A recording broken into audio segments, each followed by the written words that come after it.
Shqipëria hapi grupin e dytë kapitujve për tregun e brendshëm në kuadrin e procesit të çeljes së negociatave me Bashkimin Evropian, çka përbën një rekord sa i përket ritmit me të cilin ajo po i përmbush detyrimet teknike për në Bashkimin Evropian. Zotimi i Edi Ramës se Shqipëria do ta përmbyll këtë detyrim në vitin 2027 është një angazhim shqiptar shumë ambicioz që nëse realizohet tregon seriozitetin e palës shqiptare në këtë proces. Pastaj antarësimi është çështje edhe politike dhe nuk lidhet vetëm me përmbushjen e detyrimeve, por edhe me politikën e zgjerimit të Bashkimit Evropian. Betejë euroskeptike e opozitës shqiptare për objektivin e Shqipërisë në Bashkimin Evropian është gjëja më me pak kuptim që mund të bëjë një opozitë në raport me orientimin politik të Shqipërisë, pasi ajo përpiqet të bëj politik jo me detyrimet tona, por me konjunkturat e Bashkimit Evropian. Dhe ky është një kusht i nevojshëm për të bërë antar, por nuk është i mjaftueshëm.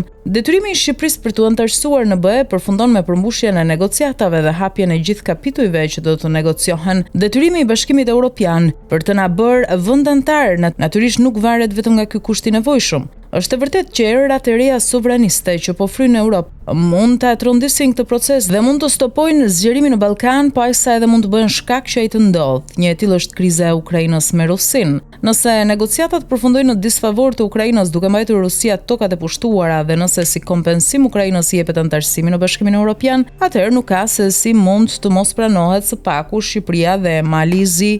Por që kjo të ndodhë, ne duhet jemi gati me detyrimet tona. Pra, për të njëjtat arsye politike që Europa mund të frenojë dhe të mos zgjerohet, për të njëjtat arsye nga mbështetësit rus të Europës dhe SBA-ve, Shqipëria mund të përfitojë. Por edhe nëse nuk ndodh asnjëra, kjo është çështje e Europës dhe jo e Shqipërisë. Shqipëria duhet bëj detyrat e saj për në Europë, se ç'ndodh me Europën, kjo nuk është në dorë të Shqipërisë. Ndaj betejë kundër retorikës së qeverisë shqiptare në këtë fushat për një pasaportë europiane është jo produktive. Unë nuk mendoj që socialistët po fitojnë vota se po u thon shqiptarëve do hyjmë në Europë, por natyrisht nuk i dëshpërojnë ata. Thjesht fuqizojnë ndërgjegjen pro-perëndimore të Shqipërisë. Opozita me kursin sovranist që zgjedh her pas here sipas nevojave të Berishës, edhe me këshilltarët e Putinit në fushat elektorale do të ishte e ndershme ta konkurronte qeverinë, duke i thënë haptazi jo antarësimit në Bashkimin Evropian, pasi nëse do të marrim seriozisht politikën e tyre të momentit, ajo është anti-europiane. Kurse kjo kërkesa që Edi Rama të mos bëj fushat me antarësimin në Europë sepse Europa nuk na pranon, është sikur t'i qashallin Edi Ramës dhe jo Europës. Ose lëreni Edi Ramën të dështojë duke kërkuar të hyjë në Europë, ose bëjeni Edi Ramën të dështojë për të na futur në Europë. Kjo e dyta është më burrërore dhe i shkon më shumë njeriu të Kremlinit, të dënuar si i tillë në SBA që Berisha ka thirrur ta ketë mentor të fushatës së tij.